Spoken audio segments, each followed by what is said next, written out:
Hi friends, today I just thought I explain a little bit more about third house and why do I feel that it is about Krishna consciousness.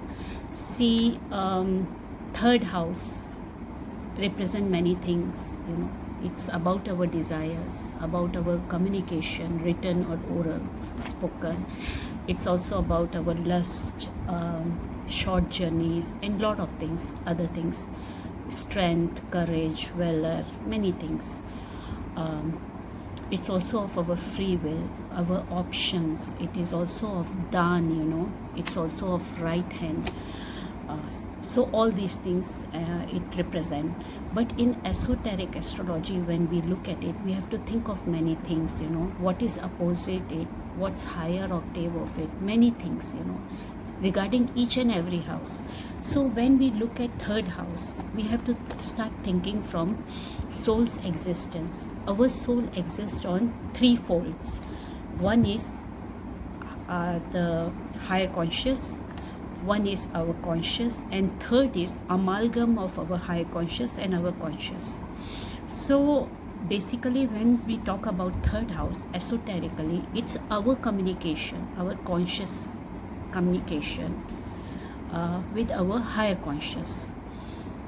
It's also about journeys inwards, the most meaningful journeys which we take inwards, where in those journeys we get connected with our higher conscious, we communicate with our higher conscious. So basically this is what it means in esoterically. Now why Jupiter, when it comes here, it becomes it is not considered good, because Jupiter's sign is Sagittarius, Mool Trikon sign, where Jupiter is sitting on throne. It is Dharam Guru, it is Dharmadhikari, and it is the sign Sagittarius is of karmic justice also. So when Jupiter is in Sagittarius or in 9th house, it is most powerful because it is in power as Dharam Guru, and it is very righteous. The glyph of Sagittarius is bow and arrow. That means it is the one, it represents war, it's the sign of war, and also it is the sign of justice, and it is also of Maryada Purushottam Ram. See, Maryada Purushottam Ram fought a war, but righteously, and it represents him. We call him Maryada Purushottam Ram because he was always right. And when Jupiter drops down to 7th from it, which is third house, Gemini, the Jupiter becomes of lower quality, detriment. Lord Krishna, who represent Krishna consciousness, because in Kali Yuga, he is the one who is teaching us, who is controlling our actions. So this is where Lord Krishna did Chal Prapanch, to help Pandavas, though he was right also, he was selfless also. He knew that without his help, without his Chal Prapanch, Pandavas are not going to win this war. They won't be able to come up in life or achieve what they are supposed to achieve without his help. So he did the Chal Prapanch knowingly that it will harm his clan, but he still did it. So basically he is also a Karma Yogi, but when Jupiter drops to third, sign Gemini have Chal Prapanch to it, because it is choice of free will, and people do tell lies, for self gains, or to protect themselves from something. They tell lies, they do wrong things, So third house have some kind of this conniving theory attached to it, because it's human nature. So this is the house of karma, but the soul's purpose is to become karma yogi by performing actions which are righteous, to support the right, to tell the truth. And when it becomes karma yogi, then only it can get evolved to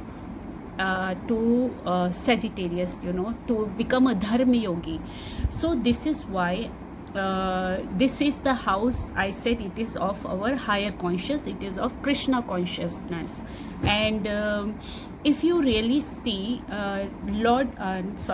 Bhishma Pitamaji he was very righteous, he fought for Kauravas, knowing that he is fighting for the wrong, but he was vachanbadh, he was not only a karma yogi, he was also a dharma yogi, he was a evolved soul. So he fought for Kauravas because he took a vow. He gave a promise to his father that he will serve the throne. Whosoever will sit on the throne, he will serve the throne. He's the servant of the throne. So he fought for Kauravas, but he knew he is fighting for the wrong. So he gave the blessing. He knew you see, when you become righteous, this universe also respect your words, So he knew whosoever he will bless, that person will win, So he gave the blessing of winning to Pandavas, So he was righteous, he was karma yogi and dharma yogi both. So this third house teaches us, or wants to teach us to become a karma yogi first and then evolve yourself to become a dharma yogi. So if you really see, when we see higher octave of third house, it is fifth house, which is the house of Purva Punya. If we see higher octave of fifth, it is ninth house. If we see eighth from third house, it is Capricorn sign, which is ruled by Saturn. So all the evolved houses are connected to third house. So third house is a very important house because it also develops our personality, whether we are someone who is righteous or not, whether we are karma yogi or not, whether we follow the path of karma and dharma. Karma and dharma are part of each other, So whether we follow that path or not, our personality developments, all that it shows, This is why third house is a very important house.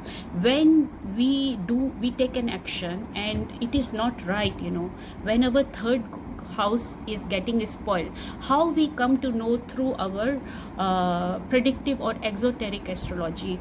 Immediately the sign Gemini and Scorpio, wherever they are in our charts, they start giving problem. That sector of our life start getting disturbed, So we have to be very careful when we see that the houses, the relationship with siblings will get affected, the inheritance related fights will start. So that means the third house is getting affected. That's why third house belong to siblings, because the fight between Kauravas and Pandavas, they were also siblings, So there are many other things also related to this, but currently I just wanted to explain this to you because somebody have questioned that why Jupiter becomes considered as not good. It is not about not good. It is our choice, our free will, our options, our desires, which is controlled by, or which is represented by third house. And